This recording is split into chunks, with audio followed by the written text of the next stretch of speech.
दूसरे दिन प्रातःकाल गुरु वशिष्ठ ने शोकाकुल भरत को धैर्य बंधाते हुए महाराज दशरथ की अंत्येष्टि करने के लिए प्रेरित किया। राजगुरु की आज्ञा का पालन करने के लिए प्रयास करके भरत ने हृदय में साहस जुटाया और अपने स्वर्गीय पिता का प्रेतकर्म प्रारंभ किया। तैलकुंड में रखे गए शव को निकालकर अर्थी पर लिटाया गया। अर्थी पर पिता का शव देखकर भरत का हृदय चीत्कार कर उठा। रो रो कर वे कहने लगे, हाँ पिताजी, आप मुझे छोड़कर चले गए। आपने तनिक भी विचार नहीं किया कि अनाथ होकर मैं किसके आश्रय में जीऊंगा। आप मुझसे बात नहीं कर रहे हैं क्योंकि आप मुझे दोषी समझते हैं। आप स्वर्ग सिधार गए, भैया राम वन को चले गए, अब इस अयोध्या का राज्य कौन संभालेगा। भरत को इस प्रकार विलाप करते हुए देख महर्षि वशिष्ठ ने कहा, वत्स, अब शोक त्याग कर महाराज का प्रेतकर्म आरंभ करो। उनके ऐसा आदेश देने पर भरत ने अर्थी को रत्नों से सुसज्जित कर ऋत्विज पुरोहितों तथा आचार्यों के निर्देशानुसार अग्निहोत्र किया। भरत, शत्रुघ्न और वरिष्ठ मंत्रीगण अर्थी को कंधे पर उठाकर शमशान की ओर चले। रोती बिलखती प्रजा भी शवयात्रा में पीछे पीछे चलने लगी। अर्थी के आगे निर्धनों के लिए सोना, चांदी, रत्न आदि लुटाए जा रहे थे। सरयू तट पर चंदन, गुग्गुल आदि से चिता बनाया गया और शव को उस पर लिटाया गया।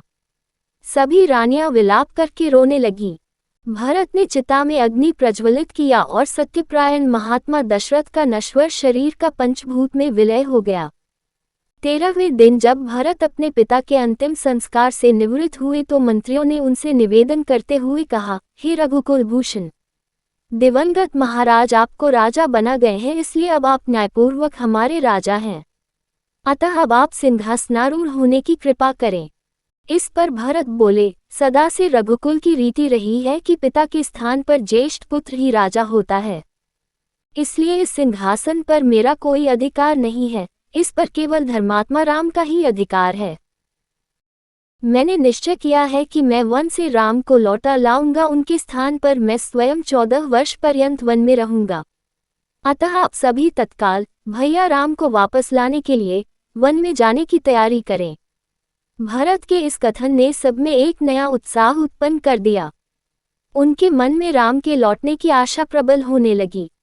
समस्त तैयारियां पूर्ण होने पर भरत, शत्रुघ्न, तीनों माताएं, मंत्रीगण, दरबारी आदि चतुरंगिनी सेना के साथ वन की ओर चले।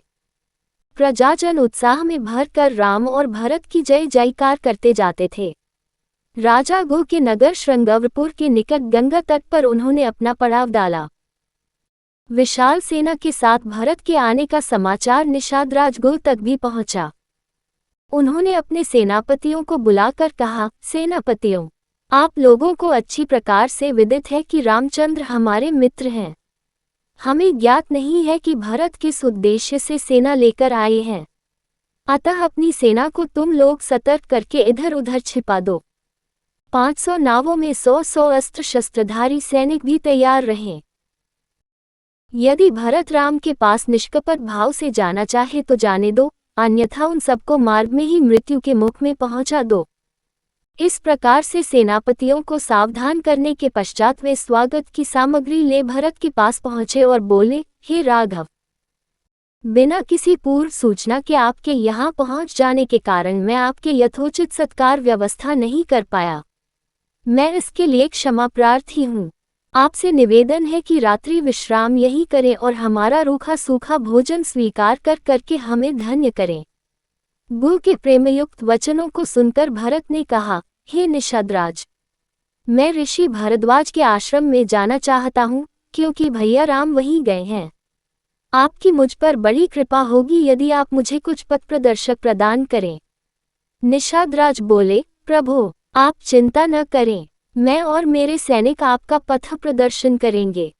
किंतु आप इतनी विशाल सेना को साथ लेकर रामचंद्र के पास क्यों जा रहे हैं? निषाद के हृदय की शंका का अनुमान कर भरत बोले, निषादराज, मैं भैया राम को वन से लौटा कर उनका राज्य उन्हें सौंपना चाहता हूँ, क्योंकि वे मेरे बड़े भाई और पिता के तुल्य हैं। मेरे इस कार्य के लिए मेरी माताएं और मंत्री आदि भी मेरा साथ दे रहे हैं। भरत के वचन सुनकर गो को संतोष हुआ। समस्त जनों सहित भरत ने वहीं रात्रि विश्राम किया। प्रातःकाल गुहराज की आज्ञा से गंगा के किनारे पर सैकड़ों नौकाओं का प्रबंध कर दिया गया और उनमें सवार होकर सब गंगा पार उतर गए। वे सभी महर्षि भरद्वाज के आश्रम में पहुंचे।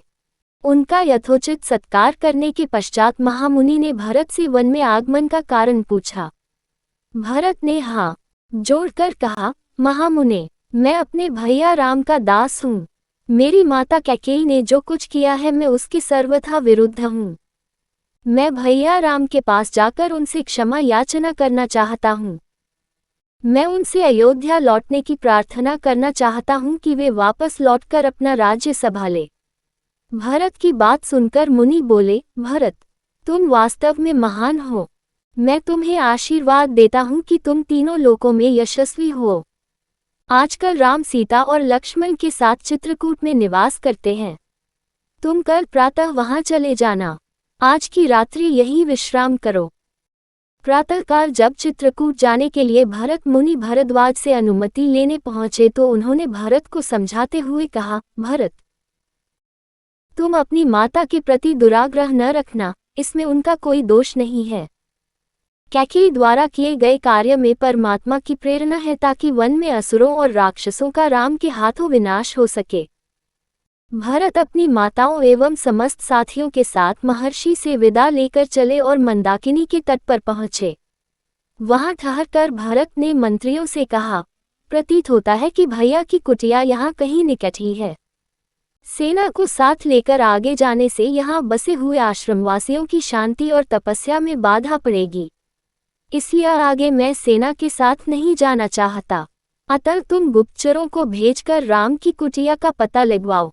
मंत्रियों की आज्ञा पाकर चतुर गुप्तचर इस कार्य के लिए चल पड़े।